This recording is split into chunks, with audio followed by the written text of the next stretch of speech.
quand même. Hein? Il y en a qui vont dire Amen.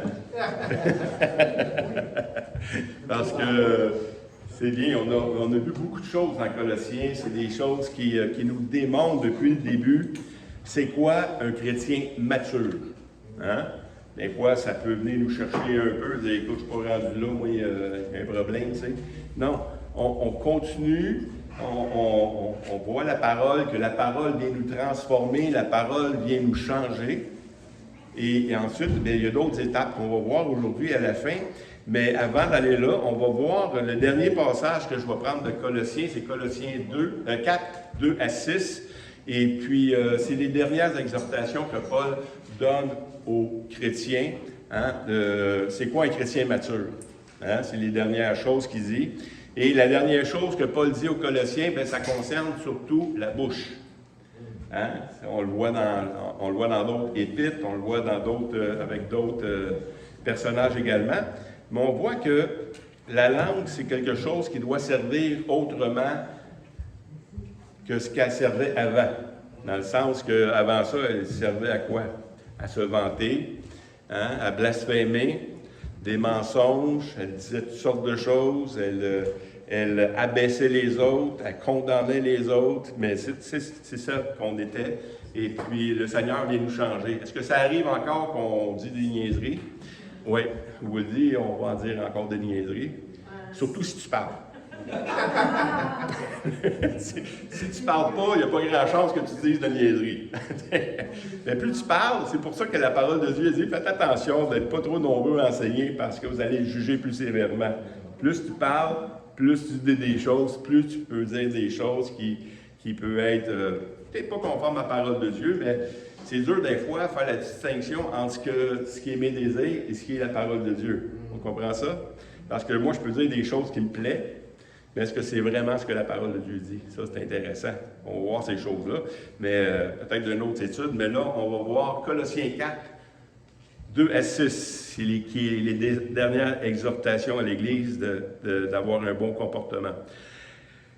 Persévérez dans la prière, veillez-y avec action de grâce. Priez en même temps pour nous, afin que Dieu nous ouvre une porte pour la parole, en sorte que je puisse annoncer le mystère de Christ pour lequel je suis dans les chaînes, et le faire connaître comme je dois en parler. Conduisez-vous avec sagesse envers ceux du dehors et rachetez le temps. Que votre parole soit toujours accompagnée de grâce, assaisonnée de sel, afin que vous sachiez comment il faut répondre à chacun. Prions ensemble. Seigneur Dieu, je veux vraiment te remercier pour cette lettre de Paul aux Colossiens qui est une lettre circulaire qui va pour toutes les églises. Et chaque chrétien peut prendre et doit prendre de cette lettre pour avoir une vie transformée, mais transformée par la connaissance qu'on a de toi. Et Seigneur, je veux te remercier de nous avoir donné un modèle. Des modèles comme les chrétiens, des modèles comme toi-même, Jésus, qui est venu, puis tu étais injurié, mais tu ne rendais pas l'injure, Seigneur. Et tu as contrôlé, Seigneur Dieu, ta vie. Et aide-nous, en tant qu'enfants de Dieu, à vivre cette maturité en toi. Je t'en supplie, Père. Merci, Saint-Esprit, de venir nous convaincre également et venez nous dire quand on n'est pas dans le bon chemin. Lâche-nous pas, Seigneur. Continue à agir puissamment dans le nom de Christ. Amen. Donc, on voit que dans Colossiens, j'ai même oublié des points, mais je vais le rajouter, même si je ne l'ai pas mis dans mes feuilles et dans les diabos. Mais quand même, on va voir 7 choses de la bouche. Comment on doit se comporter. Ce que notre bouche doit dire. Et c'est tout dans le texte, et il est quand même assez intéressant. Premièrement, le premier mot, c'est persévérer. J'aime bien la définition du dictionnaire Larousse, le revers, c'est-à-dire, persévérer, c'est de continuer de faire ce qu'on a résolu par un acte de volonté renouvelé. Wow! Je l'ai mis, ça, non? Oui, je l'ai mis, c'est bien. Je suis plus vite que je pensais. C'est vraiment beau, ça. Persévérer, c'est continuer de faire ce qu'on a résolu. C'est déjà une décision de faire des choses. Comme nous, on a pris une décision de suivre le Seigneur, on a pris une décision de marcher dans ses voies, bien ça, c'est quelque chose. Mais persévérer, c'est de continuer ce qu'on a résolu par un acte de volonté renouvelée. Wow! C'est quelque chose qui doit se refaire. Ça doit toujours se renouveler tout le temps.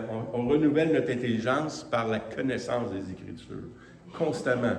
Arrête de te renouveler dans la parole de Dieu, tu vas voir que le chemin va arrêter un moment donné, où il va ralentir. C'est comme une roue qu'on va voir à la fin. Bien, je trouve ça intéressant. La première chose que la Bible nous dit à propos de ces choses-là dans Colossiens, c'est une bouche. Notre bouche, maintenant, ne sert plus à faire ce qu'on faisait avant, mais c'est une bouche pour la prière, numéro 1. Hein? On est appelé à prier. Une bouche qu'on doit l'exercer à la prière. Pourquoi qu'on doit aller du côté de la prière? Parce que ça nous démontre notre attachement au Seigneur. Ça nous démontre que tout ce qui va arriver dans notre vie, ça dépend de lui également. Donc, de prier, c'est quelque chose d'intéressant. Et je vais prendre l'autre texte dans l'autre lettre circulaire, qui est Éphésiens. Et il dit un peu la même chose, il le raffine un peu plus même. Il dit en Éphésiens 6, 18 à 20, « Faites en tout temps par l'Esprit toutes sortes de prières et de supplications. Veillez à cela avec une entière persévérance et priez pour tous les saints. Priez pour moi, afin qu'il me soit donné, quand j'ouvre la bouche, de faire connaître hardiment et librement le mystère de l'Évangile, pour lequel je suis ambassadeur dans les chaînes, et que j'en parle avec assurance comme je dois en parler. » Donc, on voit ici que Paul, c'est le même texte, c'est la même chose, il parle des mêmes choses, et puis c'est dit différemment. Mais quand même, c'est quelque chose qui est intéressant de voir, que toujours la prière. Mais ici, Paul, il rajoute à Éphésiens, par l'Esprit. Pourquoi par l'Esprit? Parce que justement, c'est un choix de vivre par la chair ou par l'Esprit. Puis faire des prières par l'Esprit, c'est de faire des prières qui sont selon Dieu et non selon l'homme. Et faire ça, il faut le connaître. Il faut connaître la parole, il faut connaître ces choses-là. Dans Zacharie 12, 10, il dit « Alors, je répandrai sur la maison de David et sur les habitants de Jérusalem un esprit de grâce et de supplication. » Donc, prier par l'Esprit, c'est prier dans la grâce. C'est prier, c'est des supplications également. On va vers Dieu parce qu'on sait que, honnêtement, on fait un diagnostic, par exemple, de notre province. Hein? En tant que chrétien, là. Est-ce qu'on a besoin de supplier? Oui. On a besoin de supplier. Mais si on va plus profond, nous aussi, on a besoin de supplier pour nous également, parce que souvent, on s'égare. Hein, on prend des décisions qui ne sont pas nécessairement conformes à la parole de Dieu, puis on a besoin de supplier Dieu. Viens à mon secours, Seigneur. Viens à mon secours, ne laisse pas aller dans ma folie. Et par l'Esprit, Dieu, c'est un esprit de grâce également. C'est pas un esprit de condamnation que le Seigneur nous a donné. Il ne nous a pas donné un esprit de condamnation pour nous-mêmes, il nous a donné un esprit de grâce. Pour nous, mais aussi pour les autres. Donc, notre bouche maintenant, elle n'est pas là pour condamner non plus. Elle est là pour faire grâce. Puis on va voir ces choses-là encore plus. Pour John MacArthur, il disait que l'assurance que c'est quand on prie avec action de grâce, c'est qu'on prie avec l'assurance que Dieu exaucera la prière conforme à son dessein. C'est une assurance, une action de grâce. C'est comme quand je prie quelque chose. Est-ce que je le prie comme je lance une idée à Dieu, là? Ben, si ça arrive, ça arrive. Si ça n'arrive pas, ça n'arrive pas. T'sais. Ou on prie. Non, c'est pas ça, c'est pas une prière, ça. Quand on prie les choses de Dieu, quand on prie selon l'Esprit, on prie les choses conformes à la parole de Dieu. C'est pour ça que quand tu as prié quelque chose conforme à la parole de Dieu, tu peux déjà rendre grâce à Dieu pour ce que tu vas avoir. Parce que c'est selon sa volonté. Dieu désire qu'on le prie. La preuve que Dieu nous écoute, j'avais vu ça un moment donné, c'est une chose Facebook, il dit, la preuve que Dieu nous écoute, c'est qu'il nous a demandé de le prier. C'est lui qui le demande. Il nous demande de le prier constamment. C'est sûr qu'il va nous écouter. Puis s'il nous écoute, nous savons que nous possédons, je ne me souviens pas du verset, mais nous savons que nous possédons ce que nous lui avons demandé. Fait qu'on peut rendre grâce déjà pour ce qu'il nous donne. Mais c'est ça. De même, dans Romains 8, 26 et 27, de même aussi l'Esprit nous aide dans notre faiblesse, car nous ne savons pas ce qu'il nous convient de demander dans nos prières. Mais l'Esprit lui-même intercède par des soupirs inexprimables, et celui qui sonde les cœurs connaît quelle est la pensée de l'Esprit, parce que c'est selon Dieu qu'il intercède en faveur des saints. Ça, ici, on n'est pas en train de... Beaucoup, ils prennent ce texte-là pour dire « Ouais, mais il faut prier en langue. » C'est pas de ça qu'ils parlent ici. Prier par l'Esprit, c'est être conforme ici dans la volonté de Dieu. Si tu ne sais plus quoi demander, demande au Seigneur. Il va te le dire quoi demander. Parce que lui, il sait exactement ce qu'on peut demander. Hein? Je vais mettre un autre point ici que je n'ai pas mis dans ma liste, mais une bouche pour des actions de grâce. Parce que la louange aussi, de louer le Seigneur, ça fait partie de la vie chrétienne aussi. Si vous n'avez pas cette habitude-là de louer le Seigneur, on loue le Seigneur à l'Église, c'est correct, mais est-ce que vous louez le Seigneur dans les jours? Est-ce que vous prenez cette habitude-là de remercier Dieu en chantant et en disant des prières à Dieu comme ça? C'est une bonne habitude. Le chrétien devrait faire ça, de se réjouir de ce que Dieu a fait dans sa vie, de ce que Dieu fait, de ce que Dieu est. Hein?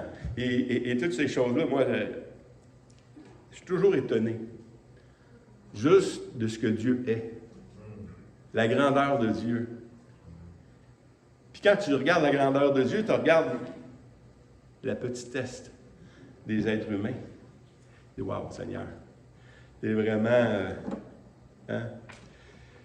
On appelle ça dans la science on a rendu des petites choses, nano-science, que j'ai faire là. Avec Dieu, c'est ça.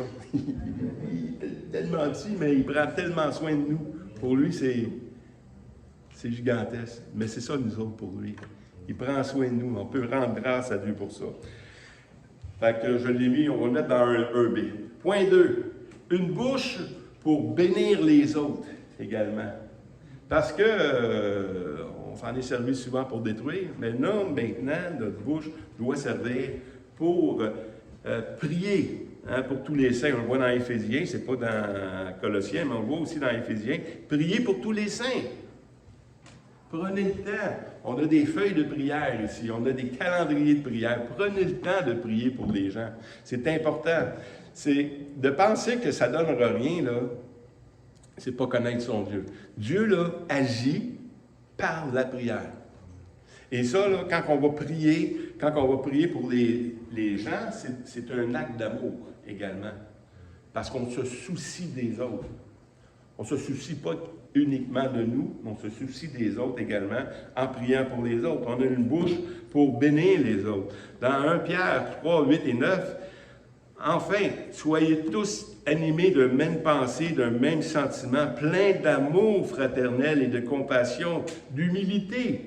Ne rendez point le mal pour mal ou injure pour injure. Bénissez au contraire, car c'est à cela que vous avez été appelés, afin d'hériter les bénédictions. C'est à ça qu'on est appelé à faire, de bénir les autres, de dire les bonnes choses, de bénir, d'amener la bénédiction chez les autres.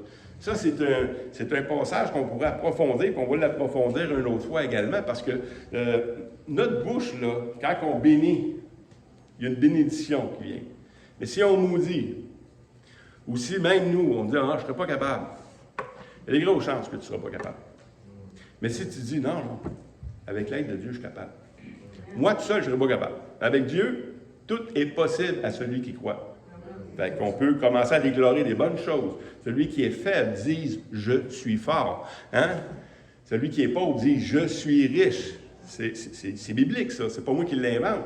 Mais de dire les choses vont commencer à rentrer ici.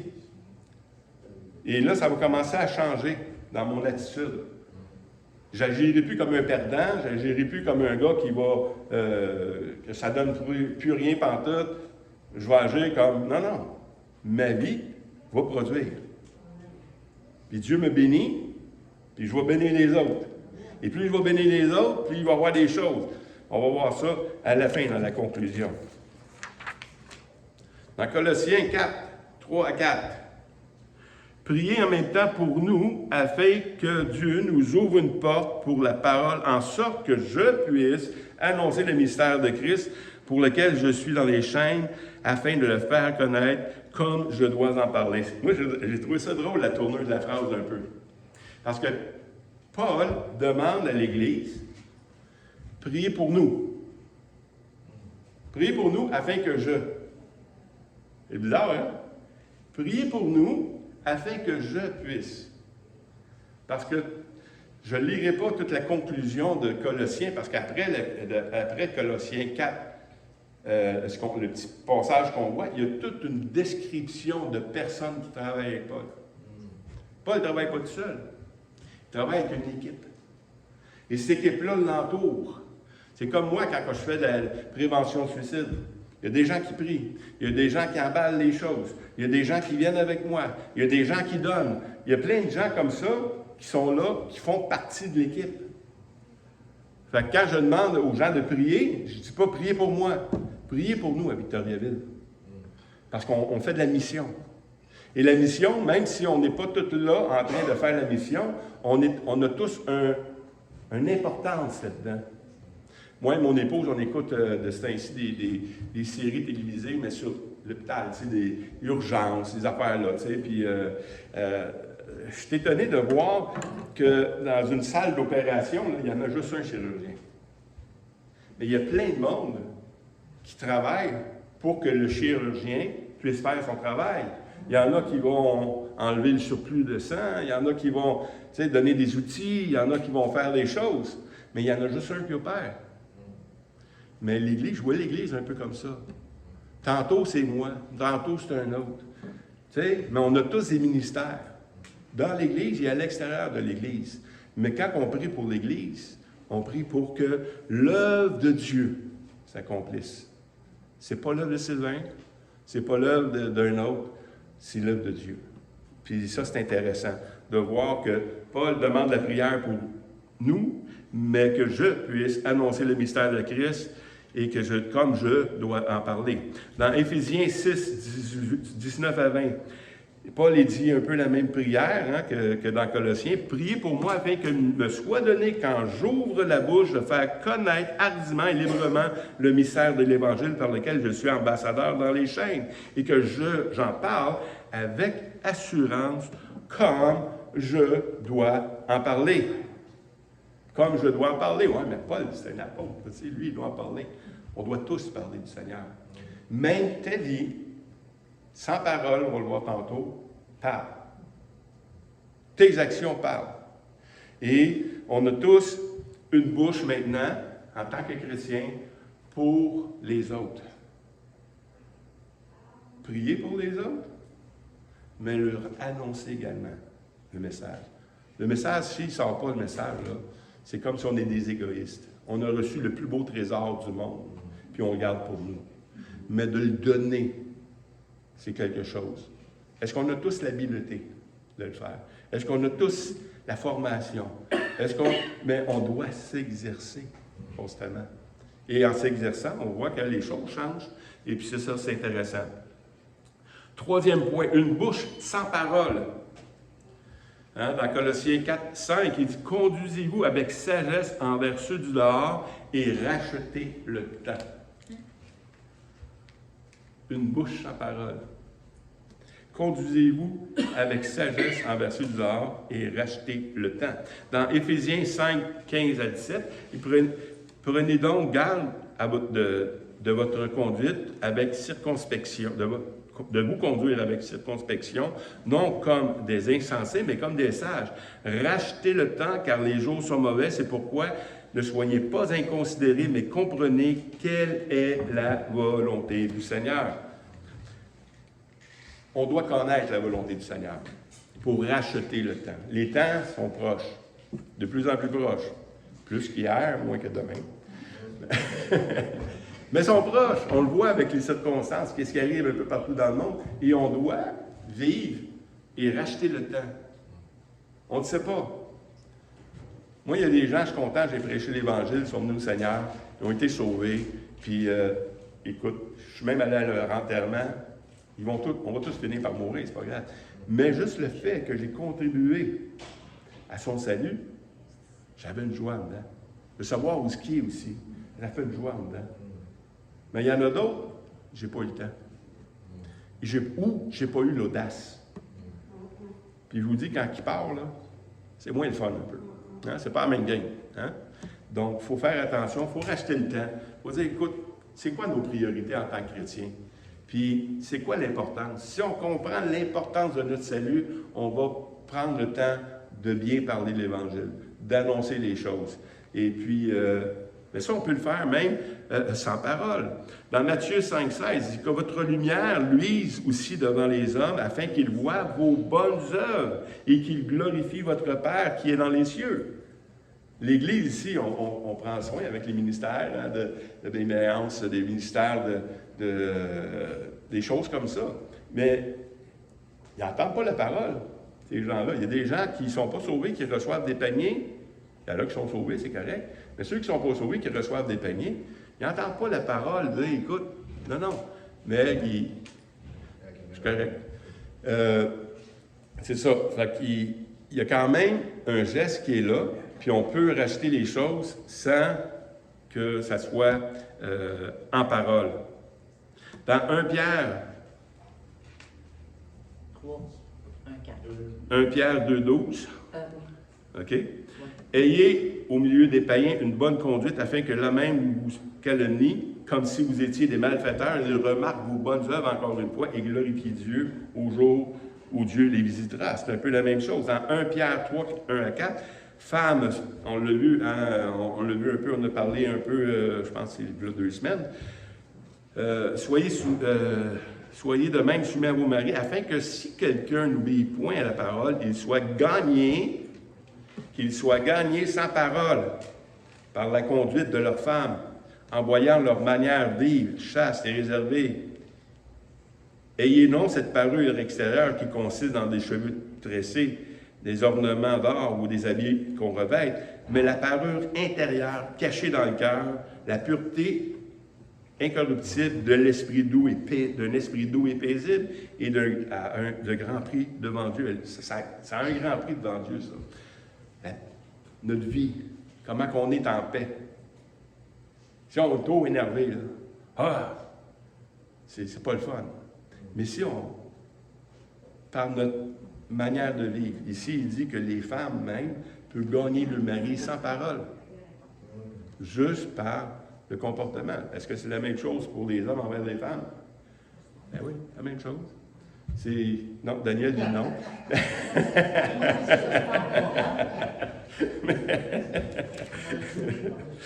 On ne fera pas voter là-dessus. Là. Mais on peut gagner nos amis comme ça. Parce qu'ils vont se poser des questions en nous voyant vivre. Ils disent, c'est quoi qui se passe? Tu sais, comment ça, t'es joyeux de même, malgré tout ce qui arrive dans le monde? Là? Mais si on s'énerve autant que le monde quand il arrive des choses, tu sais. Je connais des chrétiens, là, ils voient la chose mondiale arriver, puis là, ils capotent, là, ils écrivent ça sur les réseaux sociaux comme si la fin du monde arrive, il ne faut pas que ça arrive. Écoute, c'est écrit que ça va arriver. Arrête de paniquer, tu sais. Puis quand ça va arriver, le Seigneur va venir, ils ont besoin d'argent, puis ça arrive, tu sais, on va m'en sortir de l'argent, tu sais. Non. Mais quand même, si on s'énerve avec les choses, il n'y a aucune différence entre nous et le monde. Il faut garder notre calme.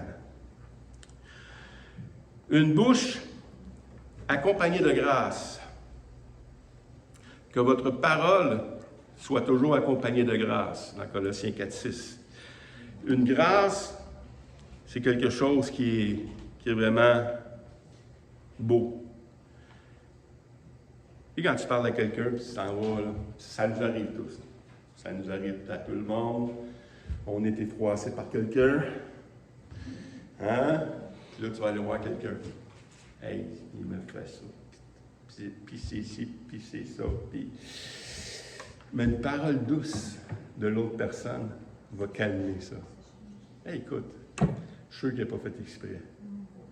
Tu sais, il t'aime. Tu comprends peut-être pas qu'est-ce qu'il voulait dire, tu sais. Mais une parole douce, pleine de grâce, ça calme les esprits. Il faut faire attention à ça. Une bouche accompagnée de grâce, bien c'est ça. Puis j'ai connu des hommes de Dieu qui étaient plus jeunes que moi, puis qui même là, moi, je bénis Dieu pour ces hommes-là. Qui ne me laissent pas aller dans ma folie. Parce que des fois, je peux aller là, puis là, je commence à me plaindre. Puis souvent, ces gens-là ils vont juste me dire, écoute, on va prier. On va juste prier. On va prier pour ça. C'est tout. Tu sais, ils n'embarquent pas dans ton jeu. Ils disent, on va prier pour ça. Puis là, ben, ça calme la tempête. Ça te ramène aux choses que Dieu est au contrôle de toutes choses. Puis si Dieu le permet, c'est peut-être parce que je vais apprendre quelque chose aussi. Donc, est-ce qu'on a lu Éphésiens 4, 29? Hein? Non. Qu'il ne sorte de votre bouche aucune parole mauvaise, mais s'il y a lieu, quelques bonnes paroles qui servent à l'édification et communiquent une grâce à ceux qui l'entendent. C'est ça, parole de grâce. C'est quelque chose qui va te remonter ou qui va t'aider à aller plus loin. Cinquième chose qu'on doit faire avec la bouche, une bouche assaisonnée de sel. Oh! Une bouche assaisonnée de sel. Le sel, ça sert à quoi? À donner de la saveur. À donner de la saveur. À purifier. Donner de la saveur et à purifier également. Hein? Il y a plusieurs choses. On va voir quelques... dans Marc 9, 49 à 51, « Car tout homme sera salé de feu. Le sel est une bonne chose, mais si le sel devient sans saveur, avec quoi l'assaisonnerez-vous? Ayez du sel en vous-même et soyez en paix les uns avec les autres. » Le sel donne une saveur. Donne une saveur du Seigneur. Ça donne une saveur qui est là, mais en même temps, le sel enlève l'impureté. Hein? Si tu prends une peau, là, tu veux faire du cuir, ou tu mets du sel là-dessus, il n'y a pas de corruption qui va arriver là-dessus. Là. Ça va sécher. Puis il n'y aura pas de senteur. Il n'y aura pas cette odeur-là désagréable, puis ça va être quelque chose. Mais le sel sert à ça. Dans Jude 9 à 10, or, l'archange Michael, lorsqu'il contestait avec le diable, il lui disputait le corps de Moïse, n'osa pas porter contre lui un jugement injurieux, mais il dit que le Seigneur te réprime. Eux, au contraire, c'est nous autres avant d'être Seigneur, tu sais. Eux, au contraire, ils parlent d'une manière injurieuse de ce qu'ils ignorent. Et ils se corrompent dans ce qu'ils savent naturellement comme des brutes. Donc, il y a des choses qui corrompent. Si ta bouche est assaisonnée de sel, ça va donner une saveur. Ça va purifier les idées aussi également. Et le point 6, on est déjà rendu au point 6? Non, on n'est pas rendu au point 6. Éphésiens 4, 25. C'est pourquoi renoncez au mensonge et que chacun de vous parle selon la vérité à son prochain, car nous sommes membres les uns des autres. Ça aussi, c'est du sel, de dire la vérité. Parce que la vérité, là, des fois, ça fait quoi? Hein? Assaisonner de feu. Hein? De dire la vérité, on n'est pas habitué, ça nous dérange, ça vient... Si tu as une blessure, tu mets du sel dessus, ça fait quoi? Oh! Mais en même temps, ça purifie. Donc, de dire, après sortir le méchant, il est parti. Mais la vérité, c'est ça. De dire la vérité, c'est d'être assaisonné de sel également. Est-ce qu'on dit la vérité à nos amis? Est-ce qu'on apprend à dire la vérité entre nous autres, avec amour? Hein? Quand je dis souvent, on parle avec l'association, puis on voit qu'il y a des gens qui viennent prêcher ici. il y a des gens qui chantent, il y a des gens qui parlent. Quand tu chantes, tu prêches également, il y a des paroles qui sortent de ta bouche. C'est important de vérifier ce qui sort de ta bouche quand tu chantes. C'est important de vérifier ce qui sort de ta bouche quand tu parles. Et j'ai toujours dit aux gens, regarde, viens prêcher, mais si tu te trompes, je vais te reprendre. Je vais te reprendre avec amour, mais je vais te reprendre pareil. Je ne peux pas laisser des paroles qui vont déranger ou qui ne sont pas conformes à ce qu'on croit. C'est des choses comme ça. Mais de dire la vérité, si on n'est pas capable d'entendre la vérité pour nous-mêmes, tu n'es peut-être pas à ta place. Si moi, en tant que prédicateur, on vient me dire, écoute, ce que tu as dit, ce n'est pas nécessairement conforme à la parole de Dieu, bien, prouve-moi-le. Si tu me le prouves, je dois être capable de revenir à la parole de Dieu. Si je ne suis pas capable, bien, je n'ai peut-être pas ma place. Parce qu'on doit se soumettre les uns aux autres. Et on doit dire la vérité les uns aux autres. Et sixième point, une bouche exercée également. Une bouche exercée. Dans Colossiens 4,6, afin que vous sachiez comment il faut répondre à chacun. Parce que ça aussi, ça s'apprend. De dire les choses. On connaît tous quelqu'un qui n'a pas de filtre. Hein? Il dit ce qu'il dit, puis arrange-toi avec ça. Tu sais? Il faut apprendre à dire les choses.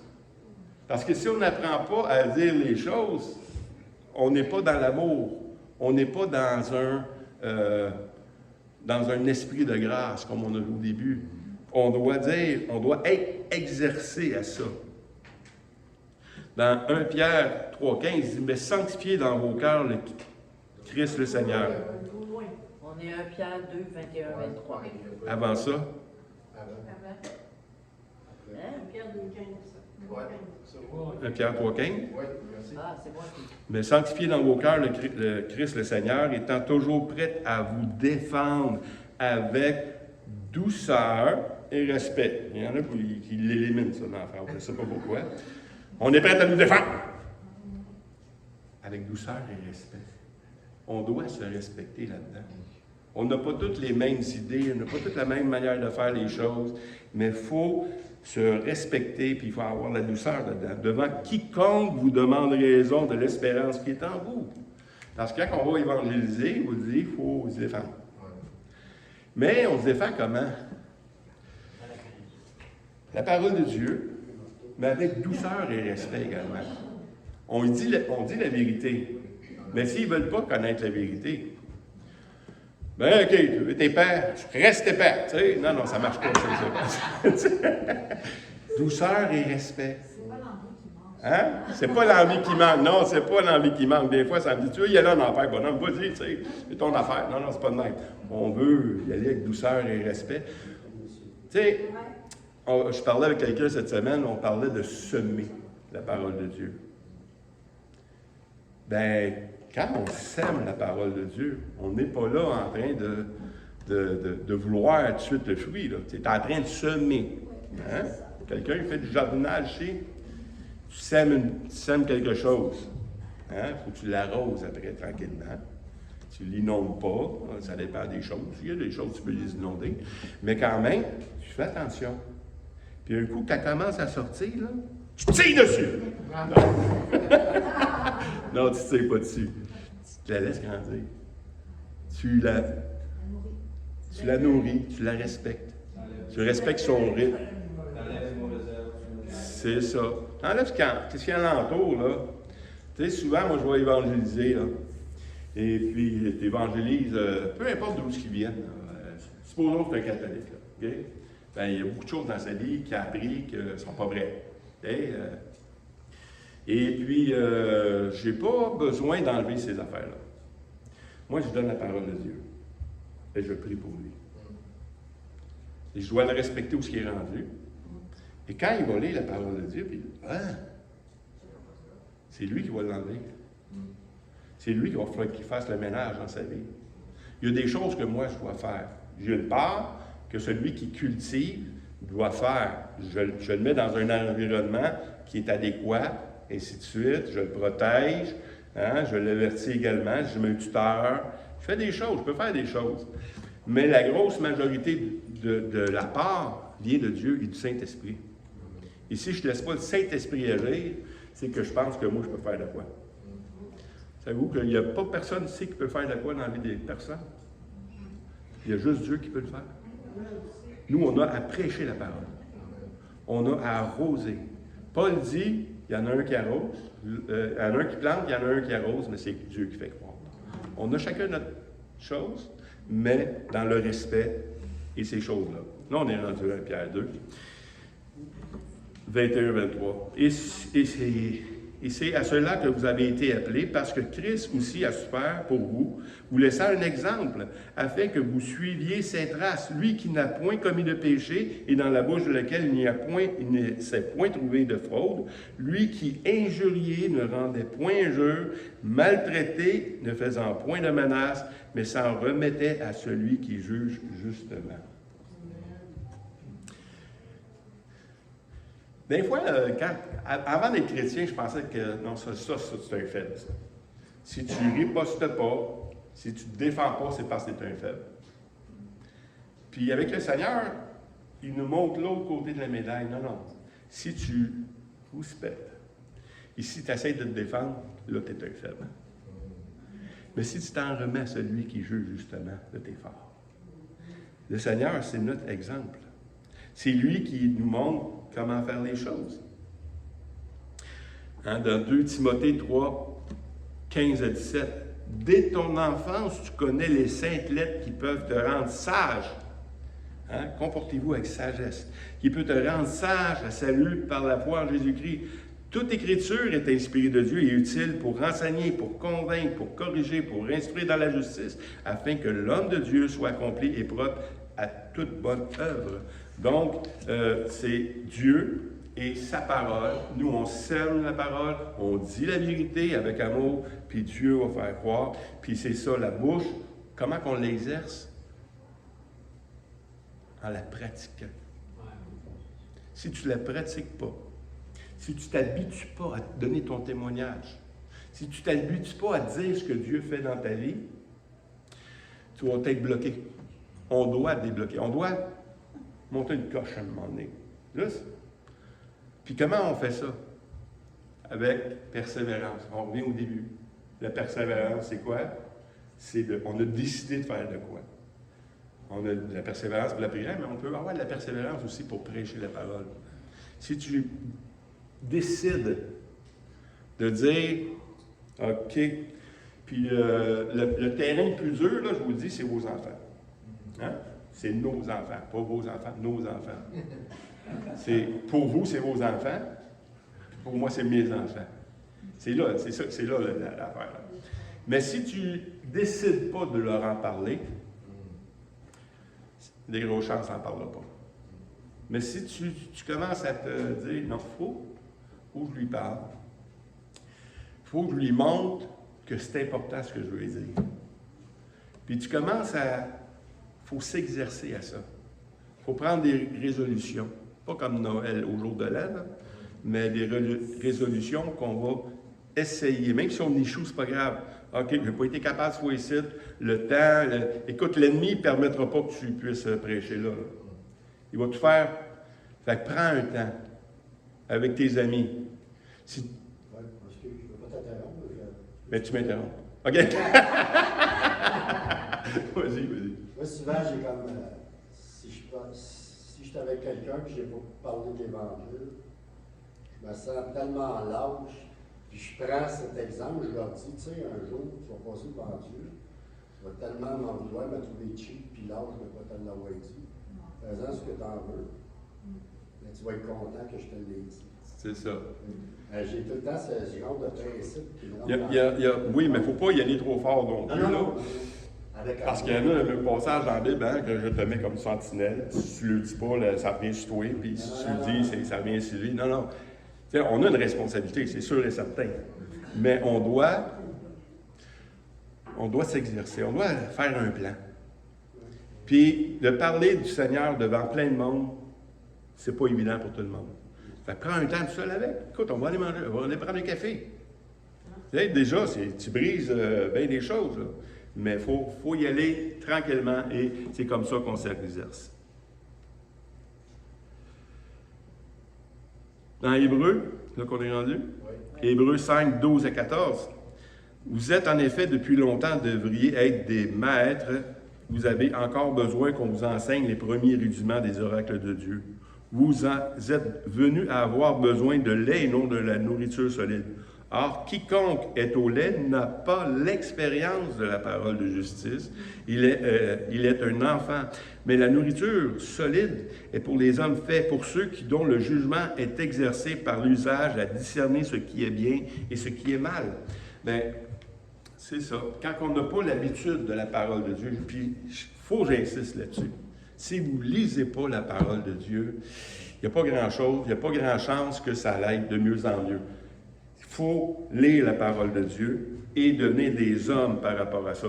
Mais devenir des hommes par rapport à ça, c'est qu'on va voir ça dans quelques diapos, c'est que un coup, tu as la connaissance, tu dois enchaîner ça avec quelque chose d'autre. C'est ça qu'on va voir.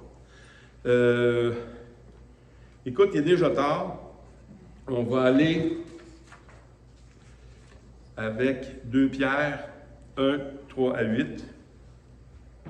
Ouais. Un peu. Ouais, c'est ça. C'est avec ça qu'on va conclure, parce que ce qu'on a vu dans Colossiens, là, c'est toute la même chose. Le but de Colossiens, c'est de démontrer que par la connaissance, tu vas aimer les autres. Par la connaissance, il va y avoir un pas de plus qui va se faire. La foi, hein? La science, ces choses-là. Il y a des choses qui vont se produire, et Pierre, il dit un peu la même chose dans ses mots à lui, mais c'est la même affaire. C'est le même cheminement. Paul n'a pas inventé ça, là. C'est de la manière que ça marche. Si tu veux grandir spirituellement, voici le chemin. Comme sa divine puissance vous a donné tout ce qui contribue à la vie et à la piété au moyen de la connaissance. C'est au moyen de la connaissance, de celui qui nous a appelés par sa propre gloire et par sa vertu, lequel nous assure de sa part les plus grandes et les plus précieuses promesses, afin que par elles vous deveniez participants de la nature divine. Wow! Participant de la nature divine, par la connaissance, je vais vivre comme le Seigneur me demande de vivre. Je vais vivre comme selon ma nouvelle nature. Je suis conforme à lui. Dieu a fait de nous des nouvelles créatures. Et on doit vivre dans cette nouvelle créature-là.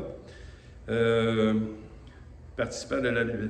En fuyant la corruption qui existe dans le monde par la convoitise. À cause de cela même, faites tous vos efforts pour joindre votre foi à la vertu, la science, à la science, la tempérance, à la tempérance, la patience, à la patience, la piété, à la piété, l'amour fraternel, et à l'amour fraternel, la charité. Car si ces choses sont en vous, et ils sont avec abondance, elles ne vous laisseront point oisifs ni stériles pour la connaissance de notre Seigneur Jésus-Christ. La connaissance va faire quoi? Elle va nous donner la foi. La foi va faire quoi? Elle va nous donner d'autres choses. L'autre diapo, on va voir. J'ai mis j'ai créé ça, c'est mon premier tableau après ça. Hein? Hey, ça c'est quelque chose. On dirait une tarte. Hein? On voit que la connaissance, ça commence toujours par la connaissance. C'est petit un peu pour tout le monde, là, mais c'est le bleu en haut. La connaissance, c'est quoi? C'est la parole de Dieu. Elle vient nous donner une connaissance. La foi vient de quoi? La foi vient de la parole, de ce qu'on entend. Et ce qu'on entend vient de la parole de Christ. Hein? Fait que la connaissance nous donne la foi. La foi nous emmène aussi à la vertu. C'est quoi la vertu? Quelqu'un veut s'opposer, dire c'est quoi la vertu? Une femme virtuose, on le voit souvent. Il y a des hommes, pas souvent. Hein? Faire les choses comme il faut. Hein? Être vertueux, un artiste vertueux, il fait les choses correctement. Mais la foi, tu as une connaissance qui t'emmène dans la foi. La foi t'emmène dans une manière d'agir, hein, qui est bien. La manière d'agir t'amène à la science. La science, c'est quoi? C'est le savoir. C'est comment tu le fais maintenant. Parce que c'est beau de savoir comment la vie chrétienne se fait, mais comment ça se vit, la vie chrétienne? Hein? La vie chrétienne, il n'y a rien de plus simple que ça. Mais il n'y a rien de plus difficile que ça. Hein? Parce qu'on sait comment faire les choses, mais on n'a pas la science. Mais tu commences à faire les choses comme il faut, puis tu vas avoir l'expérience, tu vas avoir le résultat. Là. Et le résultat, après ça, t'emmène dans une autre chose qui La est tempérance. la tempérance. C'est quoi la tempérance? La maîtrise de soi. Il y en a-tu comme moi qui ont de la misère un petit peu avec ça? La maîtrise de soi. Hein? Daniel, il faut qu'il maîtrise sa femme, il la tient comme ça. Gaétane avec, elle tient son mari. Maîtrise-toi. Non, la maîtrise de soi, ben c'est ça que ça va faire. Avec l'expérience, tu vas commencer à te maîtriser. Tu vas dire, écoute, moi, là, plus je m'énerve, moins que ça change. Hein? Fait que je vais commencer à relaxer un peu, là. On respire par le nez, puis là, tu commences à avoir la maîtrise. Ça va produire la maîtrise de soi. Cette maîtrise-là va produire l'autre chose. La patience. La patience. Hey! Hein? Donne-moi de la patience, Seigneur, me fais ça vite! La patience. Pourquoi ça produit de la patience, ça? La maîtrise de soi produit de la patience. Pourquoi? Parce que ça te montre que c'est lui qui est au contrôle, puis c'est pas toi qui es au contrôle. Même si tu voudrais que ta famille soit toute sauvée demain matin, c'est lui qui est au contrôle. Fait que ça va te rendre patient. La piété. Ça va t'emmener à la piété. La piété, c'est quoi? L'humilité. La piété. Dis non. Ça te donne une bonne juste mesure. Ça te rend pieux. Ça t'emmène là. Ensuite, ça t'amène où? Si tu es pieux, là, ça t'amène dans l'amour fraternel. Ça veut dire que tu es capable d'aimer l'autre à côté de toi parce que toi, tu n'es pas meilleur que l'autre. Hein? C'est ça la piété. Tu n'es pas meilleur que l'autre. Mais si tu penses que tu es meilleur que l'autre, puis lui, il devrait être rendu là, ben là, je ne suis pas capable d'être en communion avec lui parce que lui, il devrait être rendu là. Ben, c'est parce que tu n'as pas la piété. Tu n'as pas un juste jugement sur ta vie.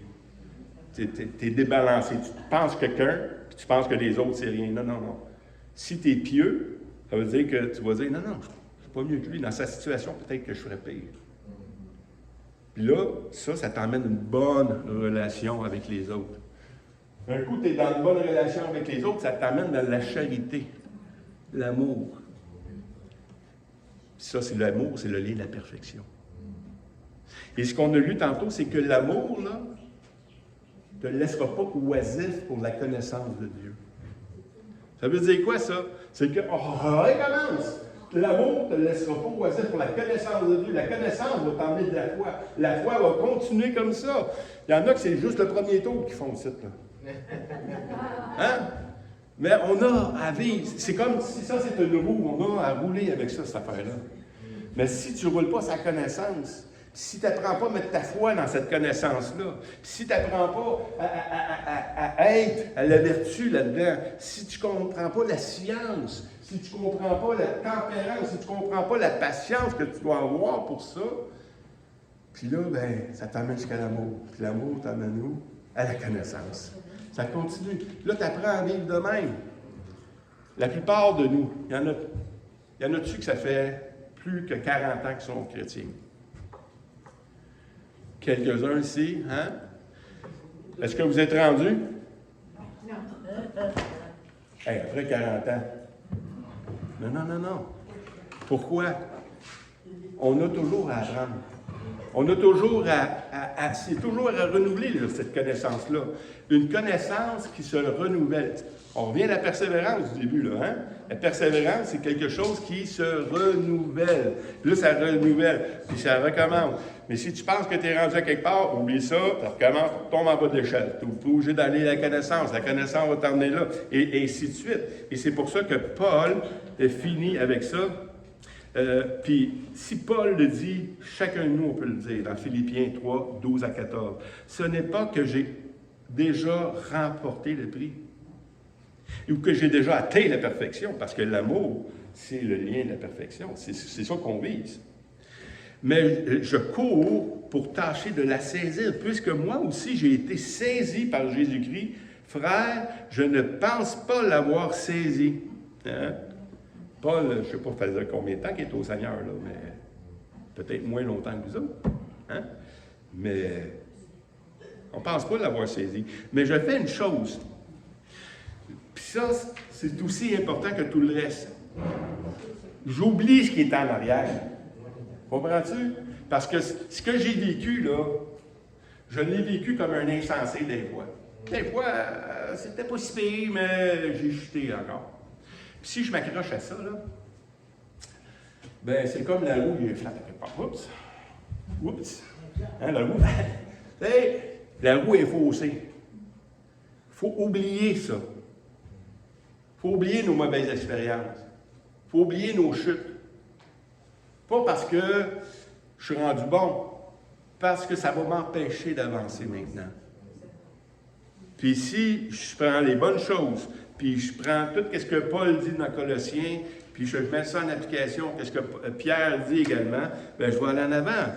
Mais pourtant, vers ce qui est en avant, je cours vers le but pour en remporter le prix de la vocation céleste de Dieu en Jésus-Christ. Dieu nous a donné une vocation. Cette vocation-là, c'est peut-être un ministère, mais chacun de nous, on est né de nouveau, puis on a une vocation d'être des représentants de Christ. Hein? Vous êtes une gang de petits Christ. OK? Mais c'est vrai. C'est ça qu'on est. Puis on doit le vivre, ça. Mais dans la connaissance. La connaissance va produire quelque chose.